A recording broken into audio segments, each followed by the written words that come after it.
We are looking at the second part of 8.3, and we're picking up with another equation that requires us to first think about what we have, how to maybe rewrite it into a form that we could see better what to do. So when we have a fractional power, remember the denominator tells us the root we're taking. So we could have the following instead. We could say 4 cube root of x plus 1, and that is to the fourth power, minus 13 cube root of x plus 1, and that is to the second power, plus 9 equals 0. So this is a different way to look at that same equation. I hope that this helps you to recognize that u substitution would be a good idea. Taking this expression out and putting u there will make things easier for us. So we're going to let u equal the cube root of x plus 1.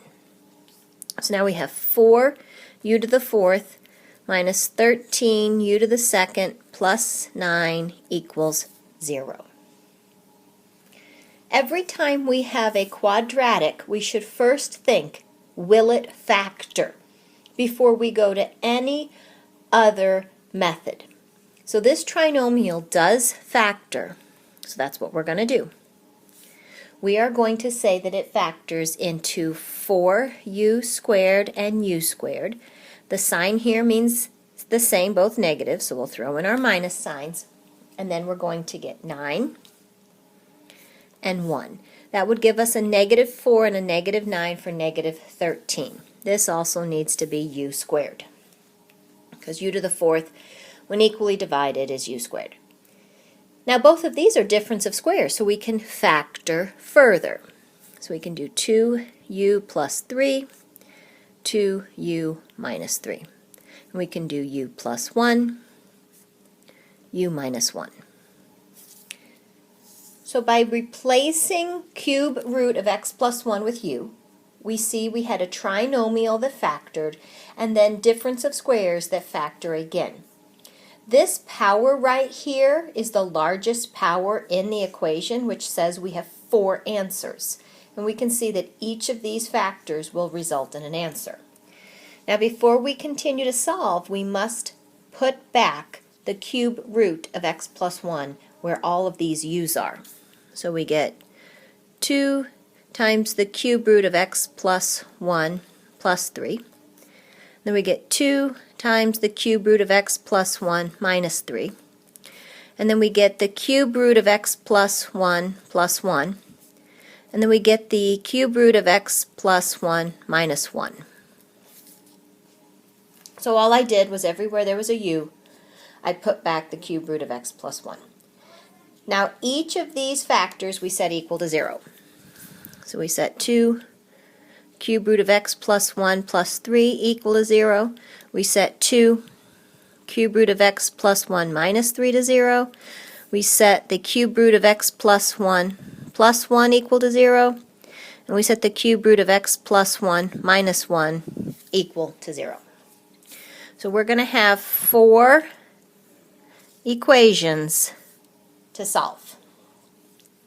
Now the way you solve a cube root equation is you must isolate the cube root. So what's happening now in this equation is now we're forced to remember what we learned from chapter 7, right, from past chapters. So we're going to move over our 3 and divide by 2.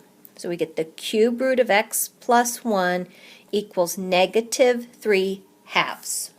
Now to get rid of a cube root, you must cube each side. So we're going to take the cube root of x plus 1, and we're going to cube it, and we're going to take negative 3 halves, and we're going to cube it. When you cube a cube root, they cancel out for x plus 1. This whole fraction, every part will be multiplied with itself 3 times. So you get negative 27 over 8. Now you want to get x by itself. So you're going to subtract 1 from both sides. So x equals. Now here, you either do this with a calculator or you recognize that this is negative 8/8 because that's still -1, but it matches the denominator of this fraction, so you have an LCD. These are carrying the same sign, so we're going to add. So we're going to get x equals -35/8. And that's one of 4 answers for this problem. The next one, same idea. Cube root of x plus 1 equals 3/2. Take the cube root of x plus 1 and cube it. Take 3/2 and cube it, so you get x plus 1 equals 27/8. You're going to subtract 1, which is going to be -8/8. So x is going to equal 19/8. So now, same thing here, move the 1. So cube root of x plus 1 equals -1.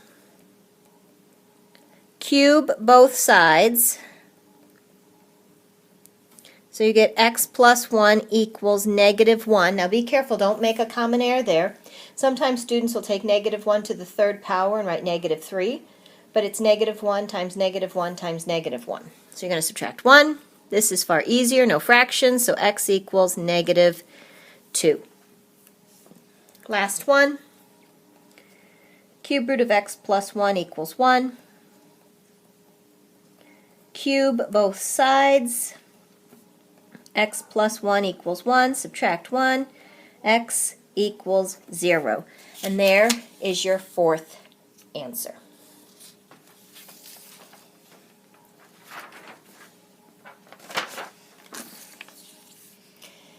All right, wrapping up here. This is a trinomial. And you might think, hey, let's just use the quadratic formula on this. But we have to understand that the quadratic formula only works when our highest power is 2. So when we have a trinomial with a high power of 4, the only way it starts is by factoring. So we are going to write 2 sets of parentheses, and we're going to figure out how to multiply this out by foiling. So we're going to take 3x squared times 4x squared, and we're going to take -2 and -1. So if we check by FOIL, that's 12x to the 4th. The outside is -3, the inside is -8 for -11, and -2 times -1 is +2. This one doesn't factor any further because it's not a difference of squares, but this one is. So we're going to keep going. So we have 3x squared minus 2 times 2x plus 1 times 2x minus 1 equals 0. Now this high power of 4 tells us we should have 4 answers. So here's a single answer, here's a single answer, and this will have 2 answers because of its power of 2. So we're going to set each of these expressions equal to 0 to solve. These two are very straightforward. This one, just move over 1, divide by 2, so x is -1/2, and this is x is 1/2. This one right here, the easiest way to handle this one is to get this x squared alone. So I'm going to add my 2 and divide by 3. So I get x squared equals 2/3. Now, since x squared is a perfect square, I can take the square root of both sides. So I'm going to apply the square root to both sides. Now remember, when you physically draw that symbol in, you must remember your plus or minus because that's the only way you're going to pick up 2 answers. So this is x equals plus or minus. I got to split that square root to the top and the bottom because we learned back in chapter 7 that I can't leave a radical in the denominator, so I have to clear this out. I clear this out by multiplying both top and bottom by the square root of 3. So I get x equals plus or minus the square root of 6, you multiply those together, over 3. So here's one answer, here's the second answer, and here's answers 3 and 4. This problem right here is not required for us to do.